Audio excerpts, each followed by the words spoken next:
Alfredo, quiero abordar primero su experiencia personal con esto. ¿De qué manera? Primero, perdón, voy a convidarlo, Alfredo, a ver un video suyo que encontré en internet que marca de alguna manera la historia de Alfredo Zamudio y sobre esa base vamos a desarrollar una parte importante de la conversación.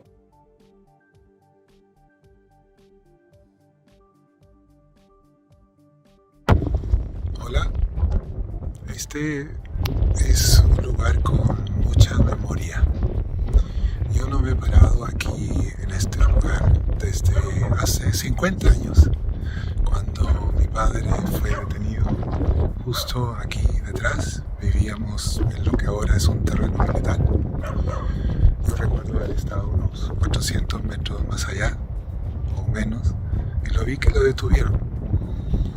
Y recuerdo que bajó la cabeza, que entró a un auto y luego pasó por delante mío.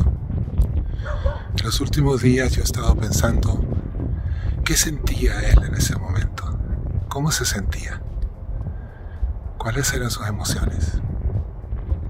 Es muy difícil estar acá. Casi no me salen las palabras. Yo tenía 12 años, pero para aquellas personas que piensan que ya deberíamos olvidar, no lo puedo sacar de mi corazón a mi papá. No puedo sacar lo que yo me imagino era su miedo, su dolor. Está ahí. Cuando yo ya no esté, esas memorias no van a estar. Pero mientras yo esté, van a estar. Hola. Alfredo, ¿de qué manera este hecho que narra en el video determina la historia de vida finalmente de Alfredo Zamudio? Muchas gracias por encontrar ese pequeño video que me sirvió a mí un poquito para ordenar mis ideas, mis sentimientos. Yo había ido a ese lugar en Gallinazos hace 2 años atrás, pero no me había atrevido a estar justo en ese lugar donde está la grabación.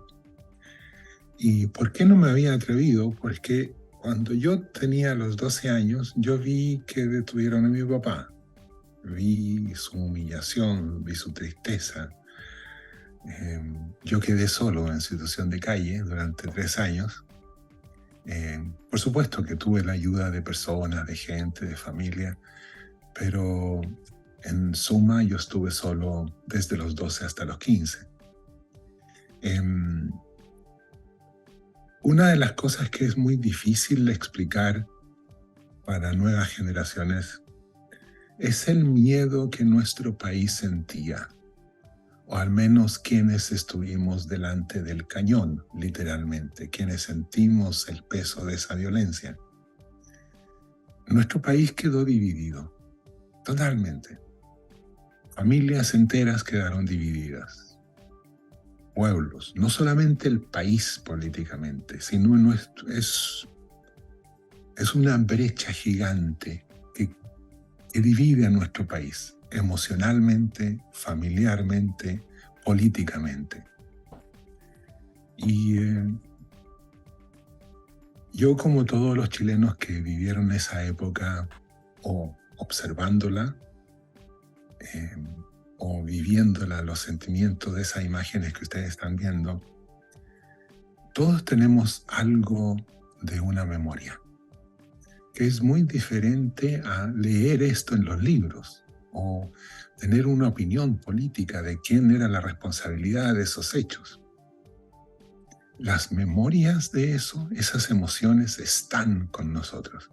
Y eso yo lo he aprendido también a ordenar viendo otros conflictos, otras situaciones. Mi padre y yo salimos al exilio en 1976. Y después de joven y como adulto he trabajado en situaciones de conflicto en otras guerras, en Bosnia, con imágenes similares, en Colombia, en Sudán, en Timor Oriental. Y en todos los lugares que les he mencionado, Las personas no creen que hay paz cuando solo se termina la guerra. Cuando las balas se callan, no es necesariamente paz, porque las memorias de esos pueblos siguen mucho tiempo. Hay que hacer más cosas que solamente soluciones políticas. Hay que crear espacios para conversar, para escuchar, porque eso los acompaña durante toda la vida de esos pueblos. Y disculpa la larga respuesta. No, por favor, adelante, Alfredo. Es lo que una de las cosas que nos ha pasado a nosotros como pueblo es que en algún momento pensamos que el fin de la dictadura era la llegada de todas las soluciones. Pero sin conversar, sin tener esas conversaciones profundas, no hemos logrado entender qué nos pasó, cómo nos pasó y qué otra cosa podría haber sucedido excepto esas imágenes, esa brutalidad de atacar a un presidente en su oficina con unos aviones de guerra. ¿Qué otra cosa podríamos haber hecho? Ahora, eso no necesariamente cambia la historia. La historia ya está. No la podemos reconstruir. Pero sí podemos reencontrarnos. Y eso se trata mucho del trabajo cuando uno trabaja por el diálogo y la paz. ¿Qué es lo que nos pasó? ¿Qué impacto tuvo? ¿Dónde estamos hoy? ¿Cómo llegamos a este momento? Y lo más importante de todo, ¿cómo construimos un futuro compartido, no dividido? Que no es lo mismo que estar de acuerdo. Entonces, ¿cómo transformamos, le damos espacio a la memoria, le damos espacio a esas conversaciones para entender el hoy y para prepararnos y construir un futuro diferente? Sé que usted está en Noruega, de hecho desde allá estamos teniendo esta conversación. Sin embargo, tiene informaciones desde Chile, está permanentemente visitando su país, nuestro país. En ese sentido, ¿cuál es la mirada que tiene Alfredo del Chile actual en relación a la conmemoración de estos 50 años del golpe de Estado?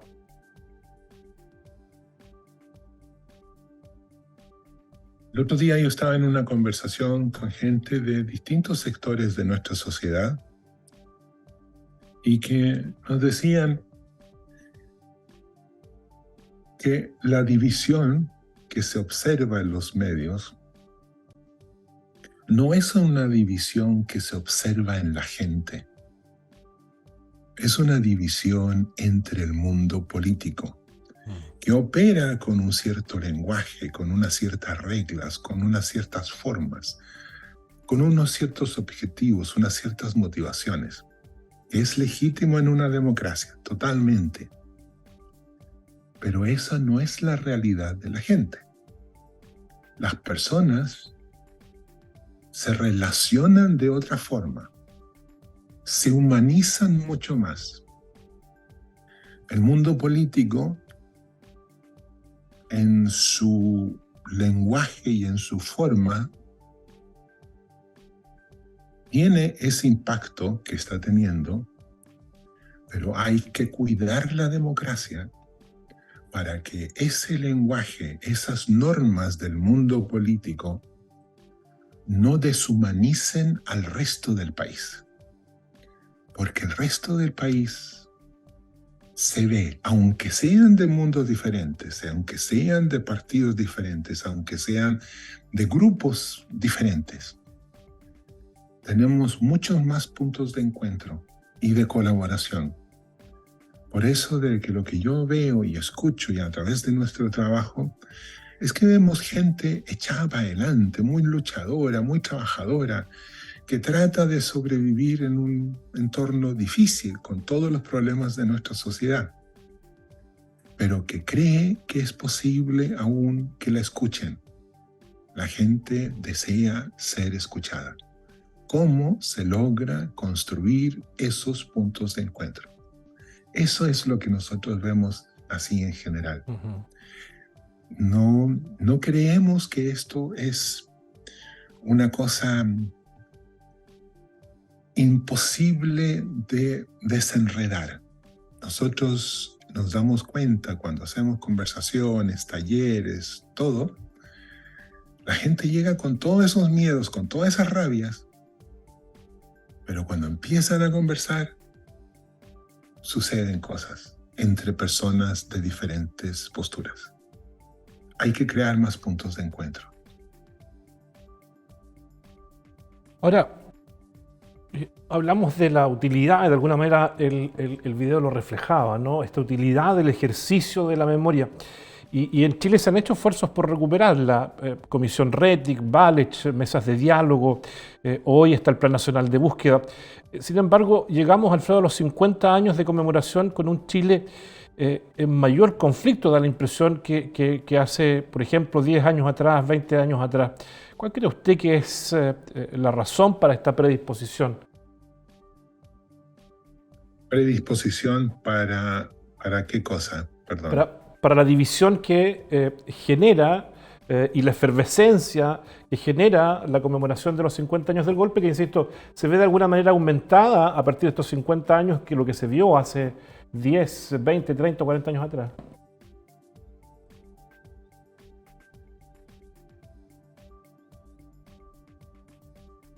Son muchas las cosas. Este es un encuentro entre diferentes cosas. Uno está, como escuchábamos en el reportaje hace un ratito en el estadio, la persona que decía que era difícil creer en la justicia porque no le han dado los nombres, dónde están, la historia de sus familiares desaparecidos. Esa es parte de lo que hay ahora. Es una frustración, un cansancio, de todo después de 50 años de buscarlos. No son 40 años de buscarlos, ya son 50. Esa es una parte. El otro está en que muchos testigos, muchas personas ya no están. Y ahí hay una nueva generación de chilenos y chilenas que esto es muy distante en el tiempo, porque ya sucedió antes, mucho, mucho tiempo atrás. Otros que dicen, yo estoy de acuerdo con el golpe, dicen algunos, porque era una situación política difícil, pero no entiendo esto de los abusos de los derechos humanos. Entonces, son muchas conversaciones necesarias para empezar a calar qué es la conversación que nuestro país necesita, tiene. No hay un solo factor motivador a esta sensación de que no nos estamos escuchando. Son muchas las cosas. Pero yo vuelvo a insistir, cuando se crean los puntos de encuentro, aunque sean posturas muy difíciles, muy diferentes, de distintos mundos, cuando a uno le dan los tiempos para conversar, la gente va diciendo sus puntos y suceden cosas muy importantes donde está el reconocimiento que el otro está viendo la vida desde su punto de vista. Y yo tengo mi punto de vista y estamos ambos en este territorio. Pero no hemos tenido y no tenemos muchos puntos de encuentro así, tranquilos, donde podamos conversar. Muchos puntos de encuentro en nuestra sociedad son transaccionales, donde quienes tienen poder se encuentran con quienes no tienen poder, tal vez, o tal vez no. No tenemos otros puntos de encuentro. Siempre hay una negociación, una transacción. Tenemos un país democrático, en paz, con muchos instrumentos e instituciones muy fuertes, pero no tenemos muchos puntos de encuentro en este país que no sean transaccionales. Y eso Ese es uno de los factores que crea esta sensación, no nos estamos escuchando. Y eso yo creo de que hay que decirlo un poquito más suave. Esto no es una polarización así yendo a un conflicto. Esta es una sensación de frustración, de no sentirse escuchado. Y hay que abordar esa frustración. Y podemos todos abordarla. A propósito de eso, Alfredo, el manual Nansen para facilitadores de diálogo y transformación de conflictos propone 3 elementos y hace la distinción entre estos 3 elementos, que son negociación, mediación y diálogo. ¿Cuáles son las diferencias que presenta cada uno de estos conceptos? Muchas gracias. En conjunto con las universidades de Araucanía, estamos haciendo muchos talleres en Araucanía, también en la Universidad de la UFRO, y todas las universidades de Temuco, la Católica en Villarrica y la UNAP en Victoria. Y en estos talleres, a través del manual, nosotros tratamos de... Una de las cosas que hacemos es explicar la diferencia, como usted decía, porque para la transformación pacífica de conflicto existen por lo menos 3 herramientas, ¿sí? Y uno puede elegir cuál de esas herramientas me sirve más para las distintas cosas que tengo por delante. 2 de ellas, la negociación y la mediación, sirven para las cosas urgentes. ¿Por qué? Porque ponen más énfasis en el resultado que en el proceso, que en la reparación de relaciones. Pero el diálogo pone mucho más énfasis en el diálogo, en escuchar, en tratar de entender quién es la otra persona, qué me está diciendo, dónde podemos construir algo juntos. La negociación y la mediación es como arar la tierra, pero el diálogo es preparar todo eso para poder cultivar algo que dure mucho tiempo. Entonces, la negociación y la mediación sirven para lo urgente. El diálogo es para lo profundo y para entender quiénes son las otras personas, qué es lo que nos traen, qué es lo que desean ver. Ahora, yo veo las imágenes que ustedes están presentando, son imágenes de conflicto. Ese es una forma difícil, es una situación difícil. Para transformar situaciones así, el diálogo no es necesariamente la mejor herramienta. Ahí hay otras herramientas que pueden ser la negociación, que pueden ser la mediación, pero son decisiones políticas que quienes tienen las responsabilidades deben decidir cuál de todos los caminos es necesario. Ahora, una situación de conflicto tiene muchas más aristas, como se dice en Chile, que solamente la punta, que es la situación de conflicto. Hay un entorno, hay pueblos, hay comunidades, hay pueblos en necesidades, hay situaciones que han impulsado esa situación de conflicto. ¿Cómo entendemos qué sucede? ¿Cuáles son los factores impulsores de una situación de desconfianza, de conflicto, de rabia? Para eso sirve el diálogo, para entender lo que hay debajo de esos conflictos.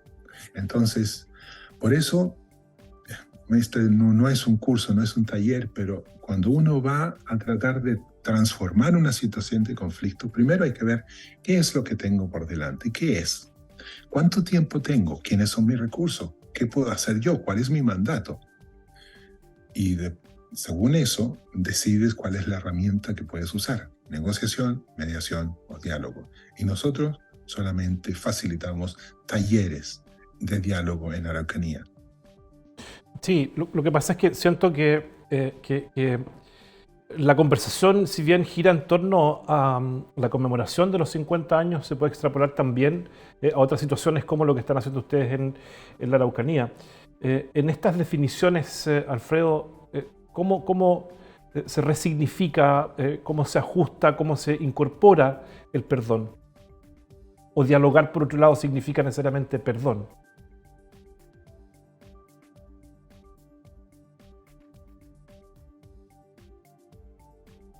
Cuando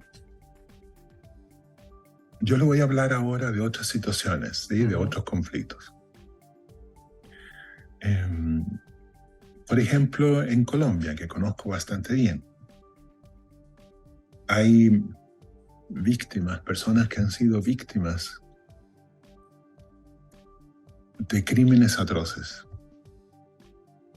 que su rabia, sus emociones, la falta de respuestas y de respuesta del Estado y de respuesta de justicia, les hace algo. Han decidido, ¿qué puedo hacer yo con todo esto? Y han tomado unas decisiones para abordar la paz en Colombia de una forma no buscando un castigo al otro, sino han buscado, hagamos un proceso de paz.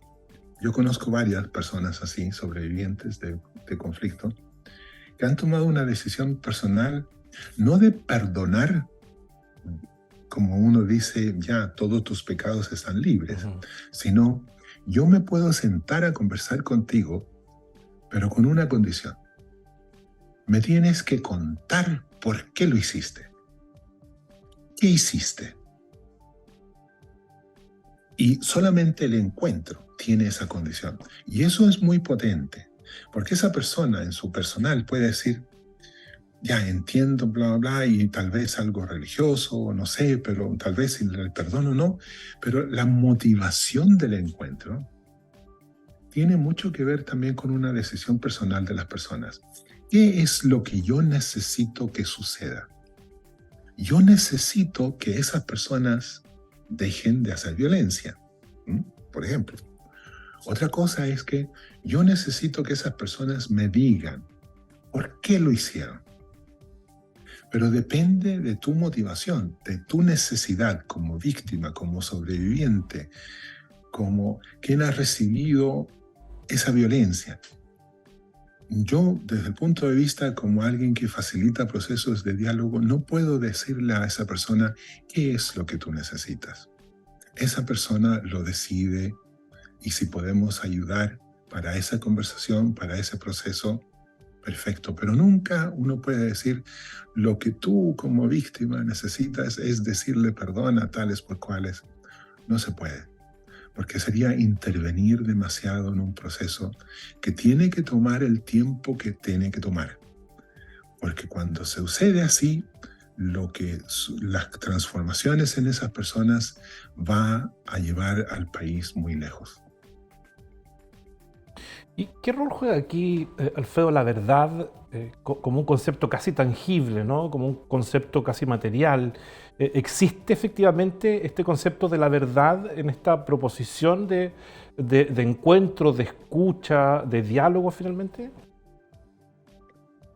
Totalmente, porque la conversación debe ser auténtica, desde lo que uno trae. Todos tienen miedos, todos tienen rabias, tal vez se atreven a decir cosas, tal vez no. Estamos viendo las imágenes de la conmemoración ayer de las mujeres ahí al frente de la moneda. Ahí habían muchas mujeres ya mayores que están esperando que alguien les diga dónde están sus familias, sus familiares, sus hijos, sus hermanos, sus padres. Y necesitan que alguien les diga la verdad. La verdad en la cultura cristiana, católica, la verdad es un elemento que es sagrado. Es un rito sagrado, decir la verdad, contar la verdad.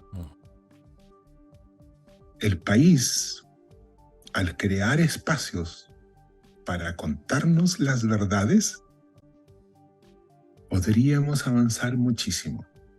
Pero igual, como le decía hace un momento, uno no puede crear un proceso y ahora vamos a hablar de verdad. Pero sí puedes tener una arquitectura, un diseño, decir, ¿cómo logras tú crear procesos donde quienes saben, quienes han estado en silencio, se atrevan a venir a contar lo que saben? Hay que tener mucha compasión también con quienes saben pero no se atreven a decirlo, porque tal vez son hijos, descendientes, parientes de quienes saben qué sucedió. ¿cómo vamos a recoger esas historias, esas memorias de esas personas? Tal vez necesitan entregarlo, pero tal vez hasta ahora no ha habido un espacio para hacerlo. La política, ahora la nueva política de encontrar a los desaparecidos, la política de Estado, es también una consideración, un reconocimiento del dolor del país. Y ese dolor se puede sanar con crear espacios para que las personas que sepan puedan contar su historia y lo que ellos saben y ellas saben de lo que nos sucedió. La verdad es clave en esto, pero no es la verdad jurídica, es la verdad de las personas, de las memorias. Ahora, ¿quiénes dialogan y cómo se estructura este diálogo? Desde lo primero, desde el quiénes dialogan, la élite en sus más variadas expresiones, la élite política, económica, social, cultural, las instituciones, el Estado. ¿Quiénes son desde la mirada del Centro Nansen los convocados a este diálogo? Solamente para aclarar, ¿no? El Centro Nansen no está haciendo un proceso de diálogo en Araucanía. No. Estamos... ¿sí? No, vamos más allá, digamos, del tema de la Araucanía. Vamos. Lo que estoy tratando de hacer es cómo pensamos en esta conmemoración de los 50 años, ¿no? Cómo pensamos en la superación de la división que genera este hito en la historia de nuestro país, y cómo desde la mirada de la sociedad, desde la mirada de la composición que la sociedad tiene, digamos, en sus más diversas dimensiones. Muchas gracias por la aclaración. Tú mencionabas hace un ratito la palabra perdón. Mencionabas la palabra verdad. Hay dos emociones más que también son parte de esto. Uno es el miedo y la otra es la rabia. Y el miedo y la rabia son componentes bien importantes en nuestra sociedad que no ha tenido las conversaciones necesarias para redefinirnos, para tratar de transformar lo que sucedió y reforzar nuestra democracia, que es fuerte, pero que aún puede serlo más. Entonces, ¿quiénes pueden participar o deben participar en un proceso de diálogo de país?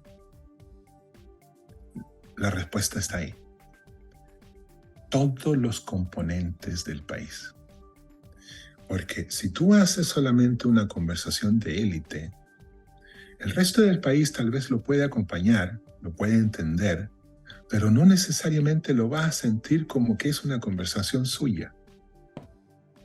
En procesos de transformación de conflictos profundos, de otras situaciones muy complejas, suceden dos cosas al mismo tiempo. Suceden las conversaciones de la élite y suceden las conversaciones a nivel de base. Y conversaciones así paralelas para ir informando e ir conversando con las élites políticas. Una conversación de país es tal vez útil para lo que Chile necesita hacer, pero quienes definen cómo hacerlo, quienes participan, debe ser la ciudadanía de Chile, todas las instituciones de Chile. Si hay una percepción que necesitamos conversar, tomemos la decisión como país, sigamos conversando, veamos cómo seguir conversando, veamos cuáles son las herramientas y capacidades que tenemos para conversar. Y Chile tiene muchas instituciones que lo saben hacer. Las universidades son muy buenas posibilidades para ofrecer puntos de encuentro para que el país converse. Entonces, si el país necesita conversar, lo que le falta es tomar la decisión. Hagamos algo diferente. Hagamos una forma de conversar de una forma diferente. ¿Y qué es diferente? Esto también es parte de la conversación del país. ¿Cuál es su mirada, Alfredo, respecto de propuestas de leyes contra el negacionismo? Eso sería un análisis de la contingencia y como usted decía, yo vivo en Noruega, no puedo opinar sobre la política chilena, no es No, no, porque no. no pueda, sino No, que no, no. Sí, sería sí. imprudente. Sí, sino más bien en el contexto de lo que estamos conversando, en esta construcción de diálogo que permita efectivamente arribar a acuerdos, arribar a soluciones, pudiera ser entonces parte también del diálogo, de esta propuesta de diálogo, el pensar efectivamente o no, determinar o no determinar leyes, por ejemplo, contra el negacionismo, pudiera ser parte entonces del diálogo también. Cuando uno va a empezar un proceso de diálogo, y chiquitito a nivel de base o más complejo, más de múltiples factores, lo que demora tiempo es preguntarle a las partes de qué quieres hablar tú. ¿Cuál es el cambio que tú quieres? Y eso puede demorar días, meses o años. Depende de la complejidad. Y la segunda parte de esa conversación es con quién deberías conversar. ¿A quién hay que traer a la conversación? Entonces te das cuenta de que primero hay que decidir de qué vamos a hablar. Segundo es quién va a participar. Y la tercera parte de ese proceso es cómo construimos ese espacio para que esa conversación suceda. Entonces, si quienes desean conversar, desean hablar sobre esas leyes, perfecto, es parte del proceso. Si quienes desean conversar deciden, no, necesitamos hablar de esta otra cosa, igual, es parte del proceso. Ahora, si en el proceso definen, tenemos que regresar a esto, es igual. Todo proceso se define por quienes participan y los temas igual. Entonces, por eso que yo decía que sería imprudente de mi parte decir qué es lo que se debe conversar en cuanto a estas leyes que mencionabas. Eso lo definen quienes deciden, mira, tenemos que conversar, tenemos muchos problemas, tenemos que rehacer esto, hacer una conversación de país, o tal vez no, pero eso es parte de quienes están ahí con esa necesidad de que tenemos que transformar nuestras diferencias de una forma diferente. Me gustaría, Alfredo, que nos converse sobre su encuentro con Sverre Risnes, el ministro de Justicia de los nazis en Noruega durante la Segunda Guerra Mundial, que nos converse el contexto, digamos, en el que se encontró con él, qué estaba haciendo usted, pero también que nos cuente cuál es el significado que usted le dio a ese encuentro y cómo ha servido también significar ese momento hasta hoy día. Muchas gracias, qué buen análisis, investigación hicieron de antemano. Les cuento, cuando yo estaba estudiando, trabajé en un hospital en Oslo como extra y a uno siempre lo mandan a distintos lugares dentro del hospital para ayudar a distintos pacientes y una vez me mandaron a ayudar a un paciente. Me lo presentan, un señor, yo entro, golpeo la puerta, un señor chiquito, flaquito, había que ponerle aceite en el cuerpo, ya era un señor muy, muy mayor, muy flaquito, endeble. Y me dice, ¿me puedes afeitar? Lo afeité. Y me empieza a hablar de cuando él se encontró con Himmler, con el jefe de seguridad de Hitler, con Göring, que era el ministro, se puede decir, de la Fuerza Aérea de Hitler, y con otros grandes líderes nazis. Y yo pensé, este señor está loco, ¿qué le pasa? Yo no podía imaginarme que me había encontrado con alguien que conocía a esas personas, esos criminales de guerra. Yo a la primera momento me salí, fui a hablar con los guardias, con los enfermeros, y me dicen, es Sverre Risnes, el ministro de Justicia del gobierno de la ocupación nazi de 1940 a 1945 en Noruega. Yo sabía, porque es una historia conocida, pues, yo sabía que Sverre Risnes había firmado él personalmente la orden de expulsión, de detención y de expulsión de los 900 judíos en Noruega. También él había participado en el fusilamiento de jóvenes estudiantes noruegos. Él había, con su pistola, les había dado el tiro de gracia a varios estudiantes. Y yo quedé profundamente impresionado con ese encuentro, porque 40 años antes él me hubiera mandado fusilar a una persona como yo. Y 40 años después, él es una persona endeble, un ser humano que necesita que lo cuiden, que le pongan aceite, que lo afeiten, que le den de comida. Pero al fin y al cabo era un ser humano. En algún momento él fue un criminal de guerra de lo peor.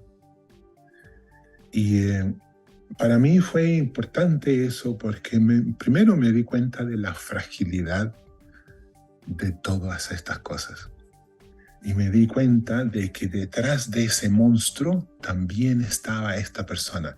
Para mí no era fácil convivir con las dos cosas, pero la enseñanza que me llevó también para cuando he estado en situaciones de conflicto, de guerra, también me ha tocado apoyar, ayudar gente que uno encuentra muy difícil de decirle, mira, aquí hay ayuda, aquí hay comida, aquí hay esto. Pero son seres humanos y en la asistencia humanitaria no puedes definir a quién te gusta políticamente y a quién no.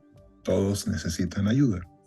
Entonces, ese encuentro con este criminal de guerra de la Segunda Guerra Mundial, para mí, como yo era estudiante, era joven, me marcó profundamente y me enseñó mucho también luego para mi trabajo profesional en otras situaciones muchísimo más complejas. Hay que ver al ser humano aunque no te guste quién esa persona sea. Hay quienes no nacieron, no habían nacido todavía para el golpe de Estado, por lo tanto tampoco lo vivieron, ¿no? Tampoco los acontecimientos que vinieron posteriormente, pero en alguna de ellos y ellas se ha sembrado de alguna manera el germen de la división que provoca este hecho, Alfredo. ¿Cuál es el riesgo como sociedad de no abordar el diálogo necesario para el aprendizaje?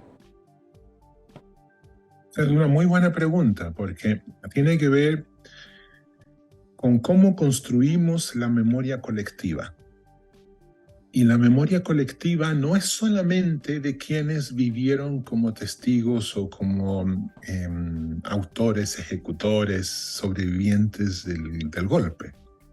La memoria colectiva en este momento de nuestro país la construyen las 19 millones de personas que están acá.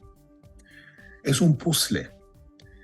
Les cuento, por ejemplo, un pequeño detalle, si me das un poquito de tiempo. Adelante. ¿Ustedes se acuerdan de la masacre del año 2011 de la isla de Utøya en Noruega, cuando un tipo mató a 77 personas, muchos de ellos jóvenes, algunos de 15 y 16 años? Y terrible, fue una cuchillada al corazón del país. Y luego, unos años después, se creó un museo. El museo se llama algo tan simple como el Museo 22 de Julio, por la fecha de la masacre. Y cuando conversábamos nosotros con los colegas del museo, nos decían de que muchos chicos de enseñanza media, primaria, que van al museo, nacieron después de esa masacre. Para ellos no es memoria. 2011 es demasiado lejos. Pero el museo ha tomado una decisión, de todas formas, de invitarles a los estudiantes a una reflexión. ¿Qué es lo que ellos saben? Y suceden en las conversaciones que alguien sabe un pedacito de la historia. Alguien conoció a alguien supo algo, alguien escuchó una música, alguien vio un video. Y de esa forma, en esas conversaciones con esos grupos, con esas clases, con esos cursos, van creando una memoria colectiva en ese espacio de lo que ese grupo sabe de la matanza. Y eso es parte del ejercicio democrático, de que en común todos ofrecemos un pedazo de esa memoria y construimos algo en conjunto. Chile tiene ya cada vez menos gente que vivieron el golpe, pero tenemos una gran parte de la población que nació después. Pero todos podemos construir la memoria colectiva. Los testigos de tiempo, tal vez vamos a desaparecer y nos vamos a morir en el tiempo. pero podemos dejar un legado. No importa en qué lugar de la historia nos pilló el golpe, de un lado o en el otro, pero podemos construir la memoria colectiva entre todos. Por eso de que vengan nuevas generaciones es un desafío, pero es parte de la vida. Y ahora, ¿cómo construimos la memoria con esas nuevas generaciones? Quiero cerrar esta conversación con Alfredo Zamudio, director de la misión chilena del Centro Nansen. Le quiero pedir un ejercicio, Alfredo, para despedir esta conversación. Primero, un mensaje a nuestro país a 50 años del golpe de Estado, pensando en lo que es nuestra historia, pero también en el futuro, pero fusionando de alguna manera estas voces que seguramente, así como están dentro nuestro, también están dentro suyo, ¿no? Pedirle a fusionar este niño de 12 años, el cachorro creo que le decían, que vio a su padre ser detenido el 12 de septiembre de 1973. ¿Qué quisiera decir ese niño a Chile hoy día? ¿Qué quisiera decir ese joven que salió al exilio junto a su padre y que no pudo regresar a Chile hasta que lo dejaron entrar a finales de los 80? Y fusionar también a este adulto, Alfredo Zamudio, convertido hoy en lo que su historia hizo de estas tres voces que seguramente conviven permanentemente con usted. ¿Cuál sería el mensaje que tienen para Chile hoy, 11 de septiembre de 2023? ¡Wow! ¡Qué pregunta! Mientras que hacía la pregunta, pensé, ese niño de 12 años sobrevivió porque alguien le dio un sándwich, porque alguien se compadrió de él y le dio un espacio para dormir. Alguien me dio un empujo para seguir vivo.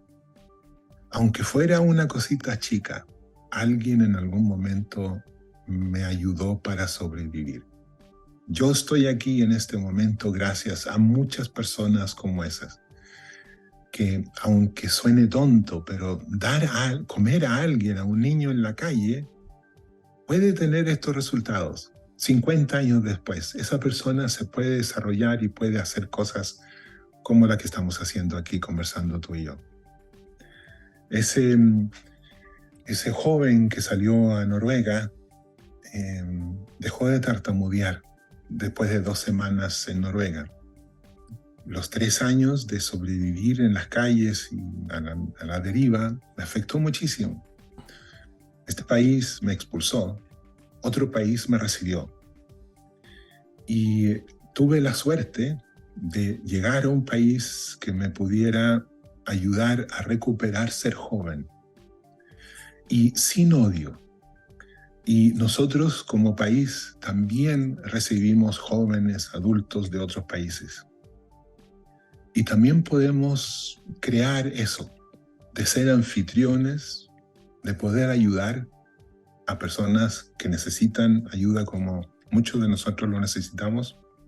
Y tal vez esas personas cuando regresen a sus países tal vez puedan contribuir y hacer lo mismo que muchos exiliados hemos hecho en Chile.